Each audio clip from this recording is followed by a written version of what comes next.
The rain had already turned the streets of Miami into shimmering mirrors when Adam Khan stepped out of the taxi and gazed up at the tall apartment building that would be his new home.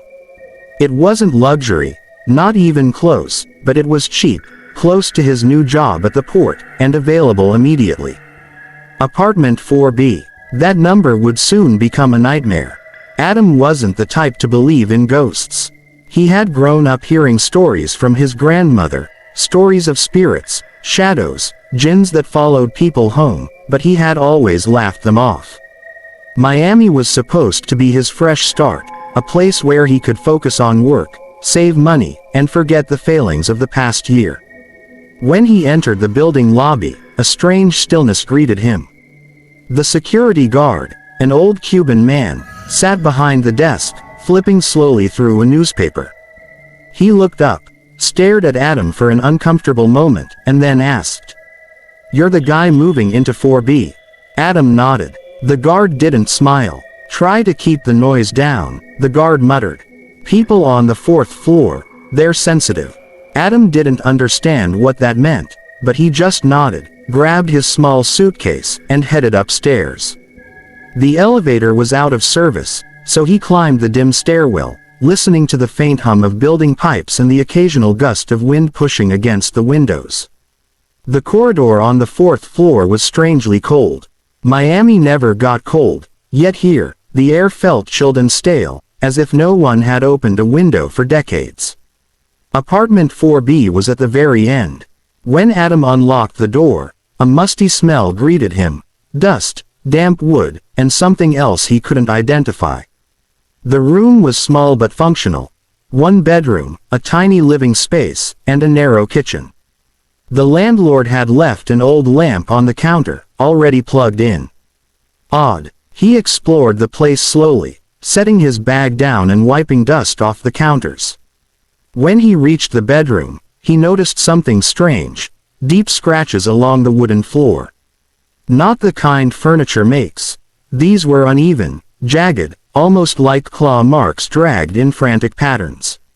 He crouched, touching them. The wood seemed burned around the edges. A cold shiver washed over him. "Old place," he whispered to himself.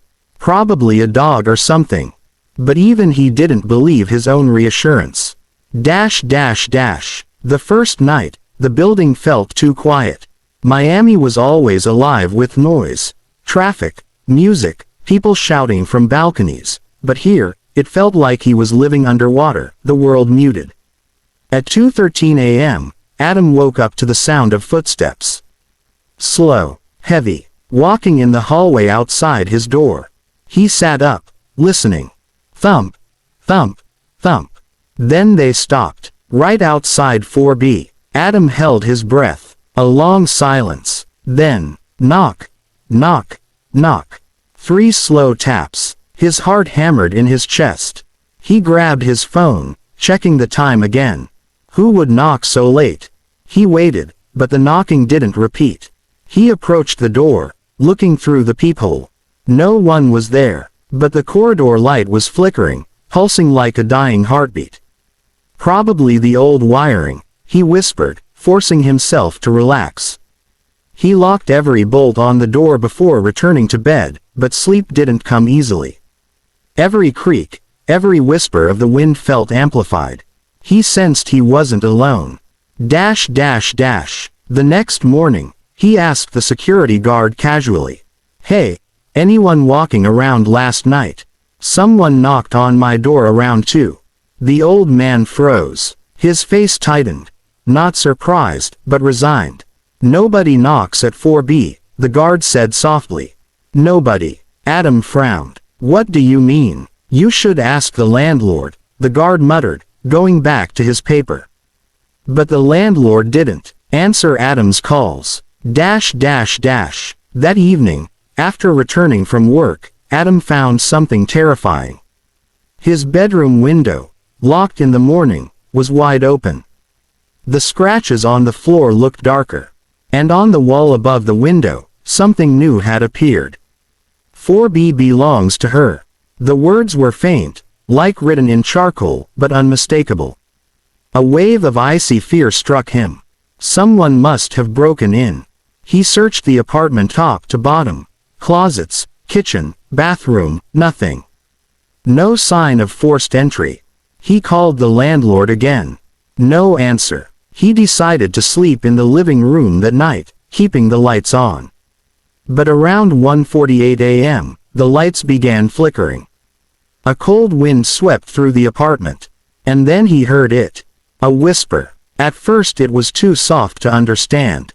Then it returned, closer, as if someone were standing inches behind him.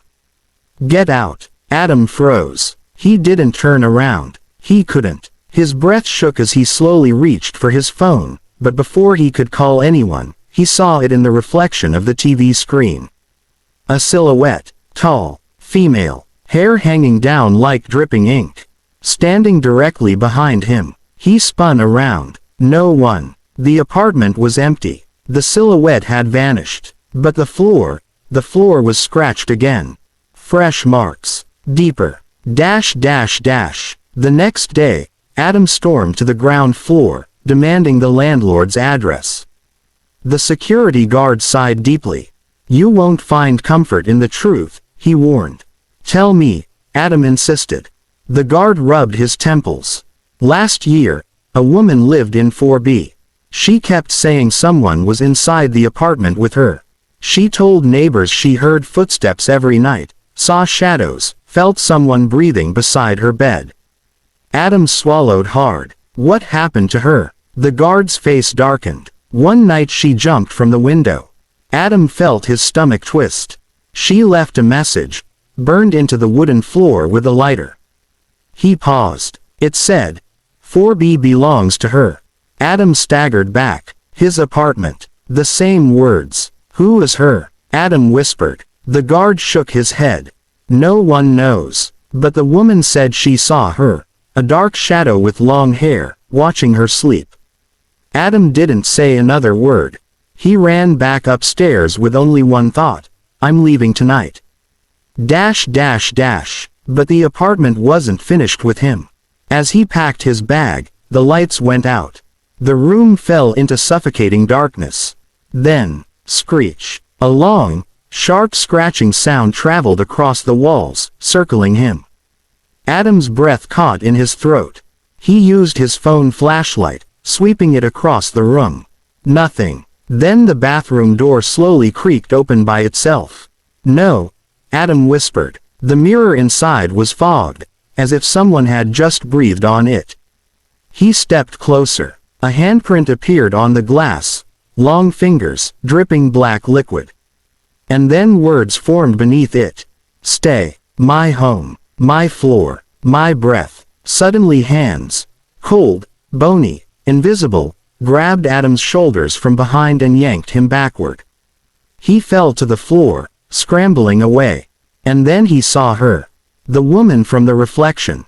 The silhouette. No longer a shadow. She crawled out of the bedroom on all fours, her spine cracking, her head tilting unnaturally, her hair hiding her face.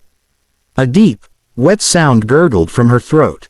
Adam ran. He didn't look back. He burst out of the apartment, sprinted down the stairs, and didn't stop until he reached the street.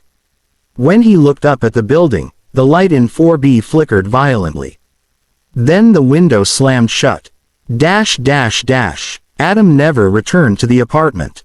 He quit his job, moved across the city, and tried to forget.